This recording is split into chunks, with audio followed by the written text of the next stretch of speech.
The following is a presentation of the Pro Wrestling Report. Informative, entertaining, and real since 1998. Live from the PWR studios in Milwaukee, Wisconsin, this is the Pro Wrestling Report Post Show on Blog Talk Radio with your host, Damian Nelson. Hello, ladies and gentlemen, and welcome to the Post Show for TNA Victory Road, which is live tonight on pay-per-view, Sunday, March 18, 2012. Damian Nelson coming to you here with David Hero to talk about tonight's TNA Victory Road pay-per-view. We're going to be taking your phone calls in just a few minutes as we enter the phone zone. The number you can call into is 347-996-5278. Again, that's 347-996-5278. And, David, I would say that this pay-per-view, Victory Road, definitely ended in a unique fashion. However, not nearly as unique as last year's ending, which featured that unfortunate situation with Jeff Hardy. The main event was Sting and Bobby Roode. It was in a holds-barred match. It was not for the TNA Championship, and Sting would ultimately lose the matchup after going for his finisher, but hitting his head on the chair that had been placed in the ring, unbeknownst to him. What was weird, though, was after that matchup, when Bobby Roode went after Dixie Carter, brought Dixie Carter into the ring, and sort of taunted Dixie Carter, including calling her several names that we won't repeat here on this program. But while in concept it was great, in execution it was awkward. You know what's amazing is I'm a little disappointed in Al Snow, D'Lo Brown, and Pat Kenny. I mean, they run down to the ring for far less that happens on Impact. Right. Here you got, Dixie Carter in the ring getting berated, yelled at, cussed at, manhandled by Bobby Roode. And I get they're trying to get Bobby Roode over as this just legitimate badass tough guy doesn't care about nothing. But they should have done that during the match with Sting. Sting shouldn't have.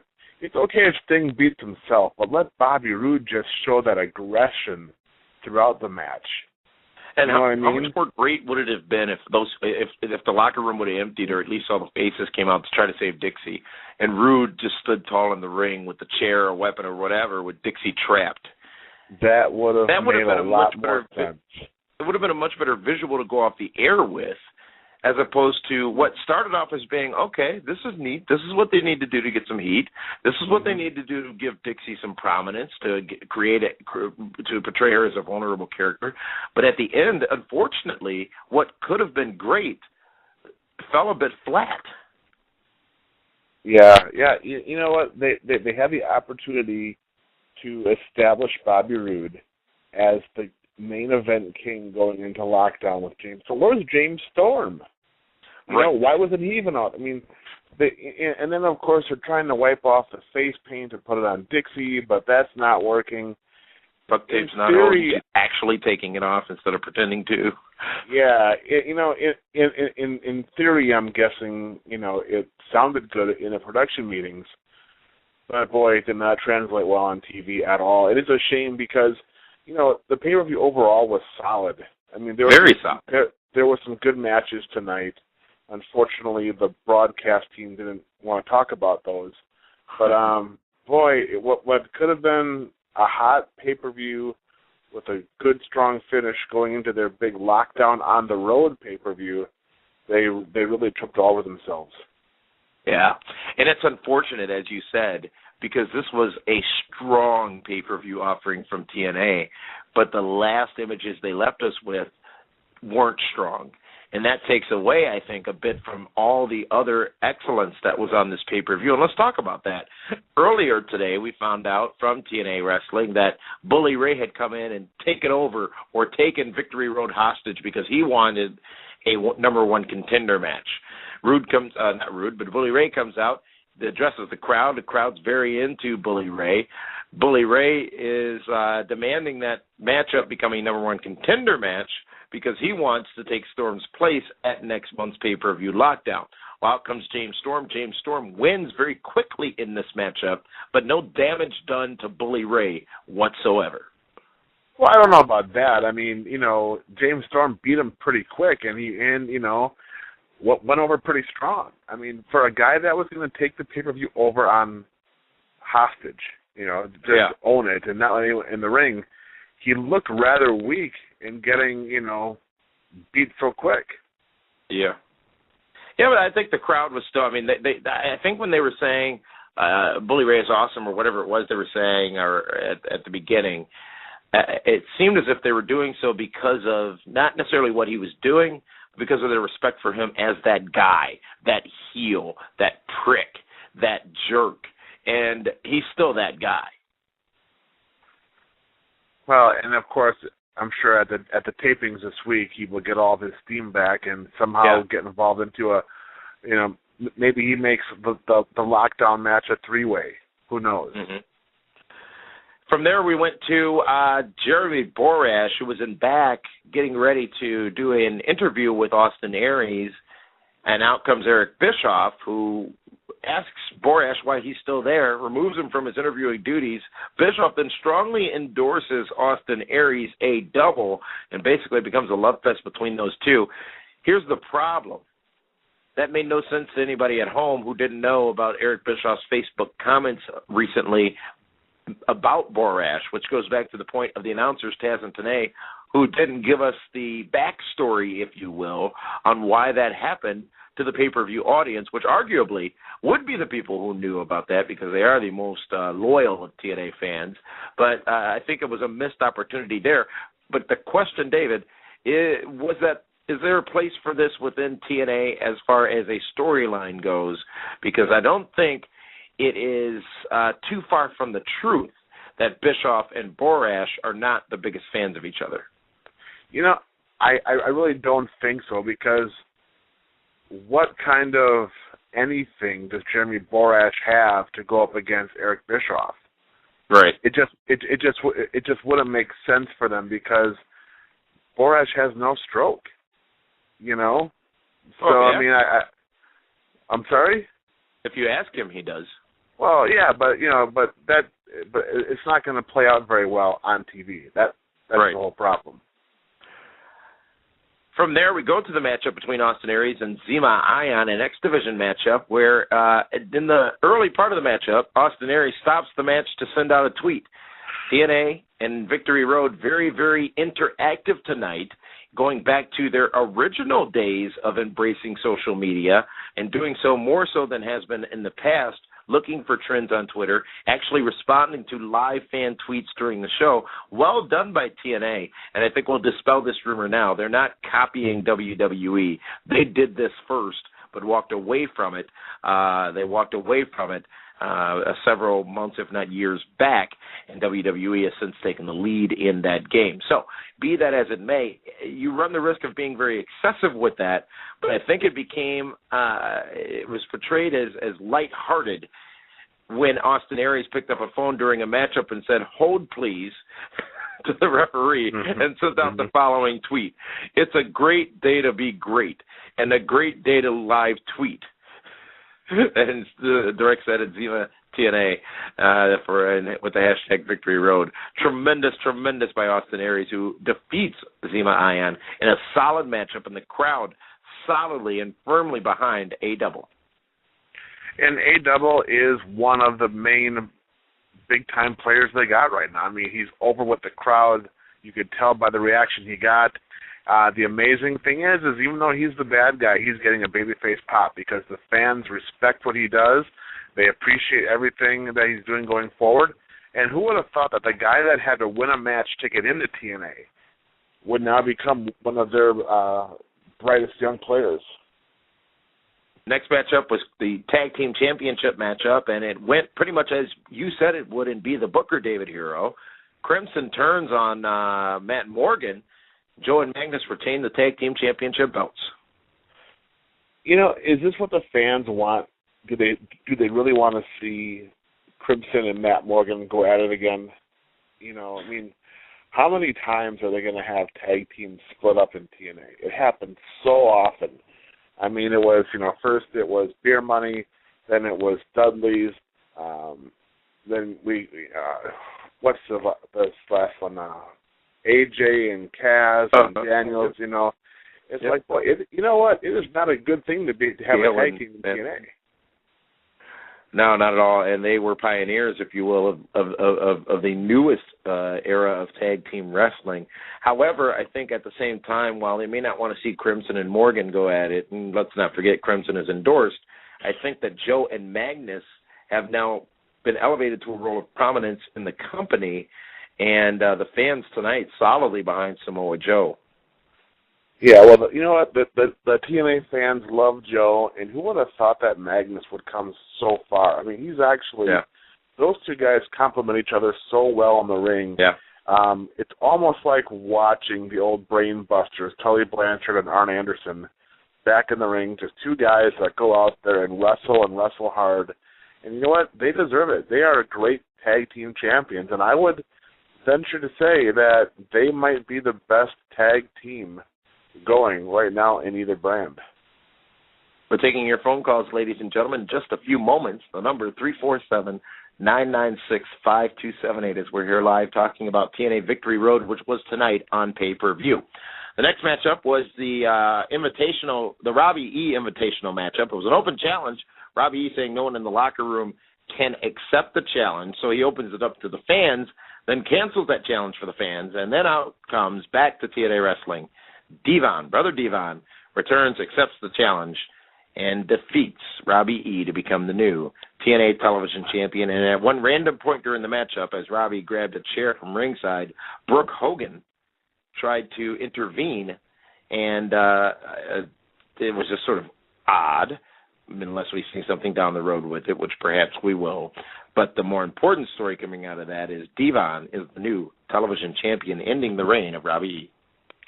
You know, and I don't understand why. I mean, you know, Devon is a great talent. Fans love him. He's had a tremendous run, 23-time World Tag Team Champion. Yep. Why? So can somebody please explain to me why he couldn't put Robbie E over and help this kid get a little more steam, a little more credibility? Mm-hmm. I just don't get it. It makes absolutely no sense to me whatsoever. A guy that hasn't been on TV, you know, actively competing in a couple months, comes back out of the blue, out of the audience, and beats the TV champion. Yep. The Knockouts Championship was on the line as Gail Kim successfully defended against Madison Rayne, and this is where I think the issues with the commentary team really came to the forefront. It was infuriating, actually, because not only was the Impact Zone not into this matchup, but it seemed like Taz and TNA made every effort to talk about everything else and try to get themselves over with jokes and whatnot during this matchup, which just really, really took away from it. And one thing that was happening on our Twitter feed, our Twitter username @PWR Show, when some of the interaction we got during the pay-per-view was people actually saying, oh, no, it's a Knockouts match. I didn't expect to see a Knockouts match, or it's a bathroom break because it's a Knockouts match. That's never been the sentiment as it pertains to the Knockouts, and I think Taz and TNA had a little bit to do with that tonight. If anything, it did not help that match where Gail Kim retained.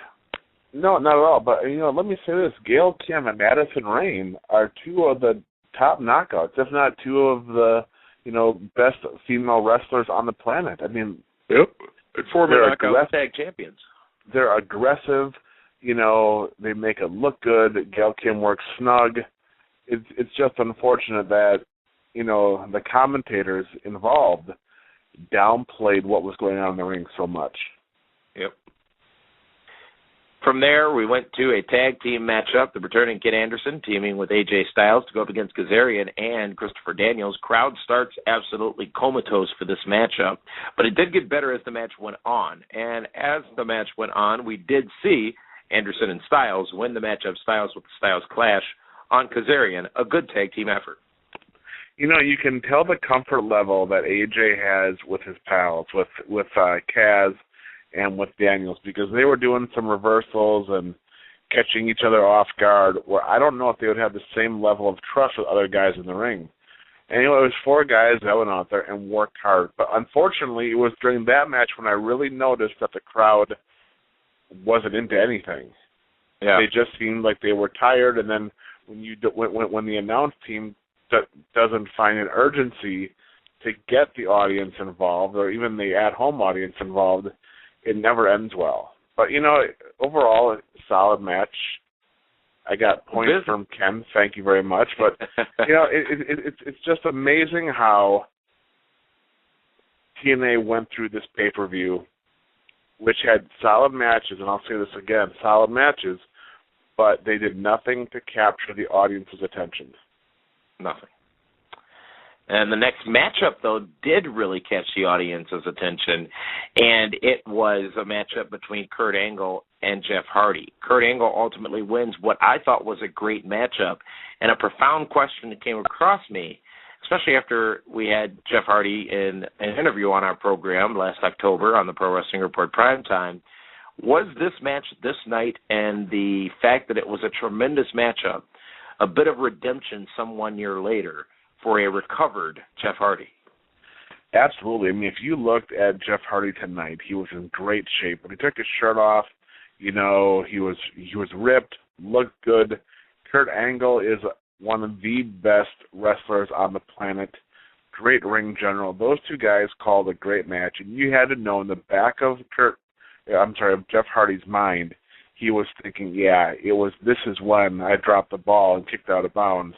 And he came back, and he had a fantastic match. It proves once again that you can say what you want about Jeff Hardy, make fun of the guy, call him whatever you want to call him, but at the end of the day, he got that Impact Zone on their feet. Absolutely.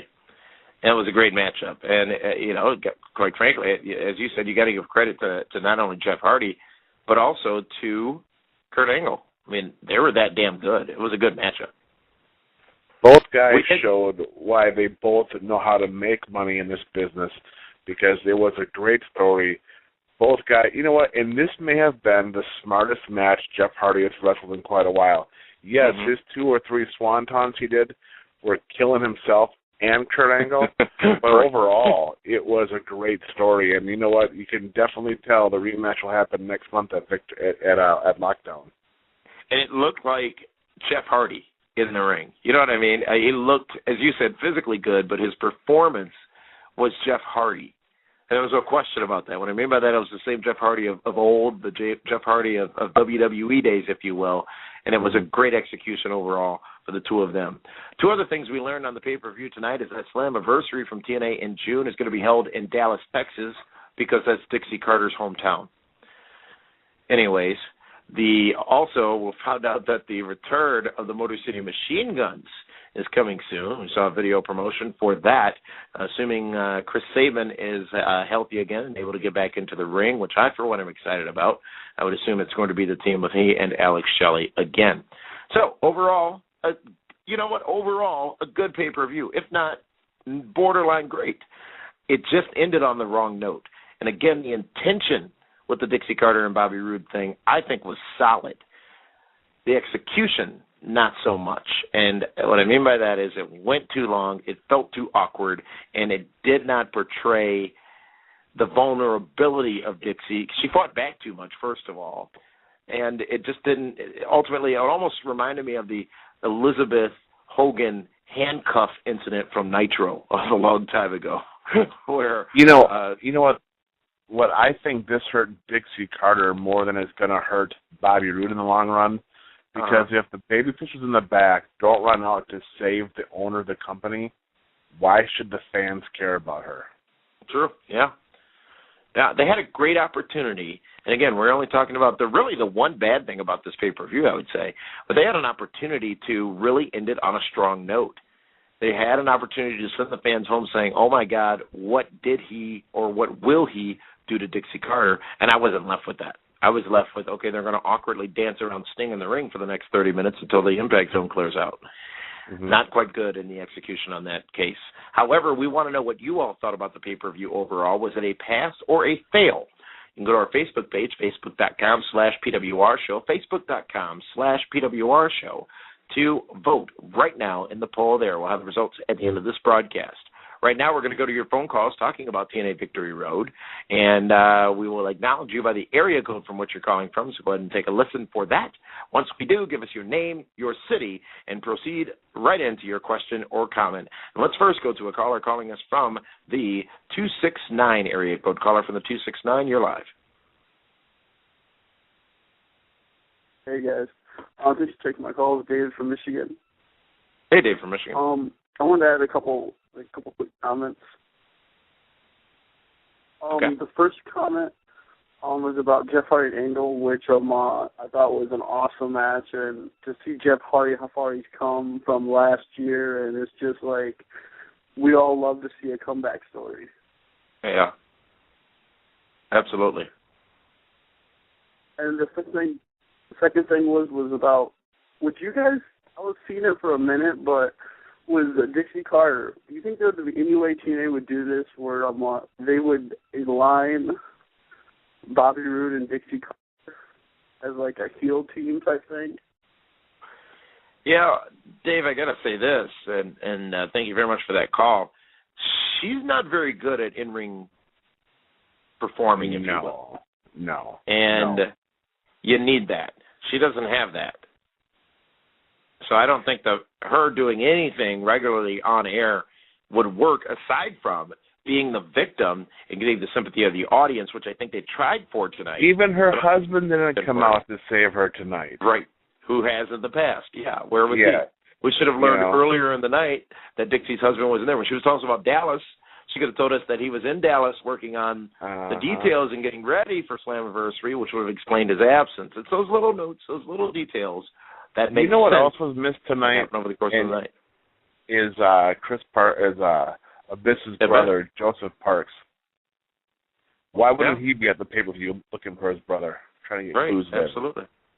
Absolutely. Let's go to our next caller. Thank you very much, Dave from Michigan. Our next caller comes to us from the 201 area code. Caller, you're live.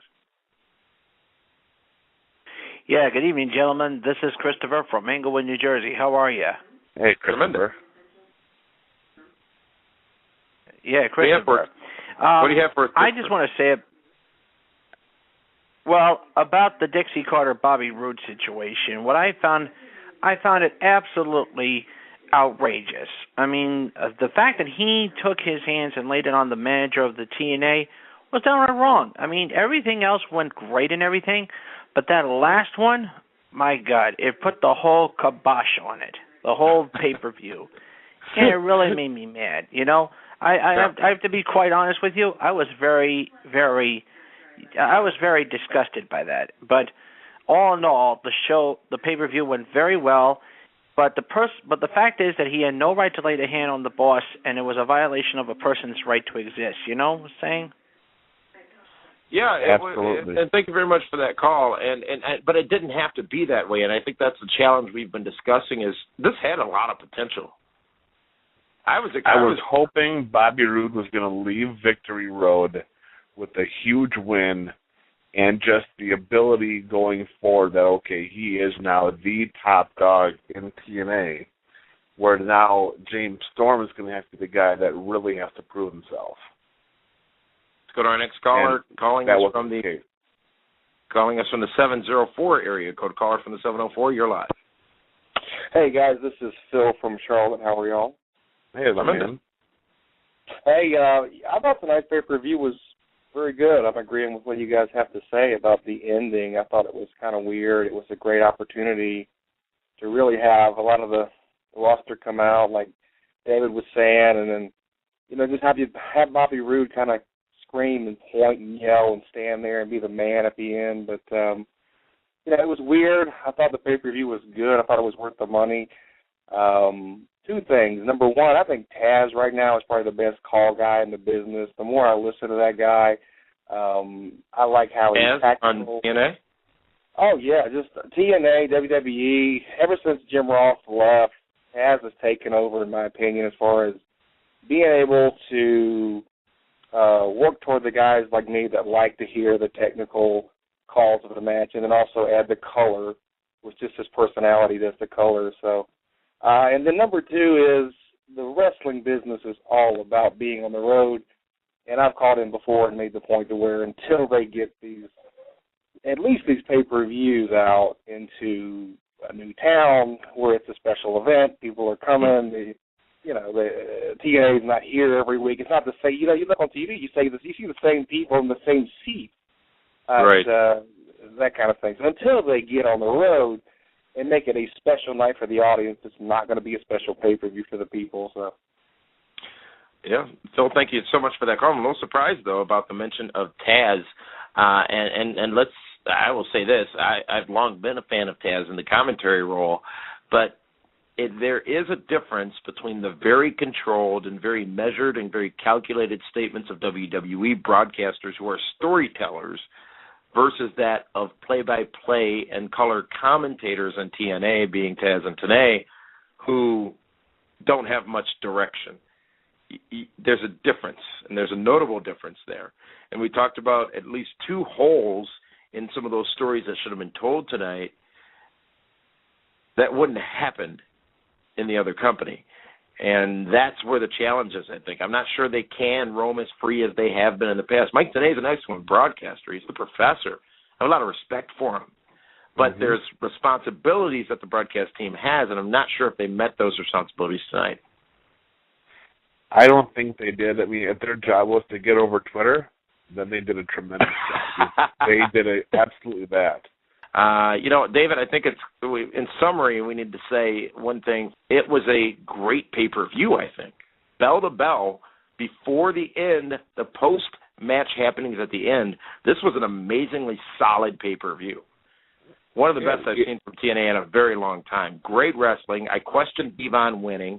I think that the whole Bischoff-Borash thing could be a little tricky at times, depending on where they go with it in the future. The X Division match was tremendous. I liked the Crimson turn. They did a lot on this pay-per-view that was consistent with what we've seen in the last few weeks on TV and what we're probably going to see going forward. And for that, I commend TNA. But the challenge was at the end of the night, the execution of whatever they were trying to do in that final segment with Roode and Carter.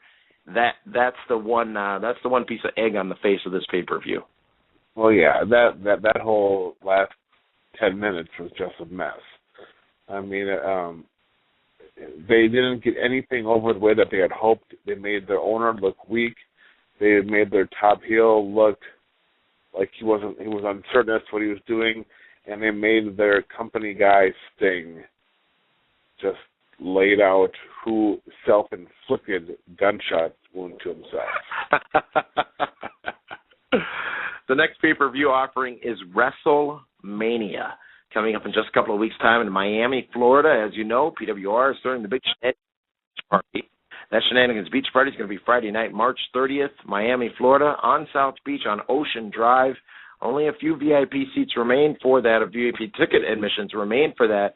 We announced this past Monday night on the Meltdown that just added Diamond Dallas Page is going to be part of the Shenanigans Beach Party as well.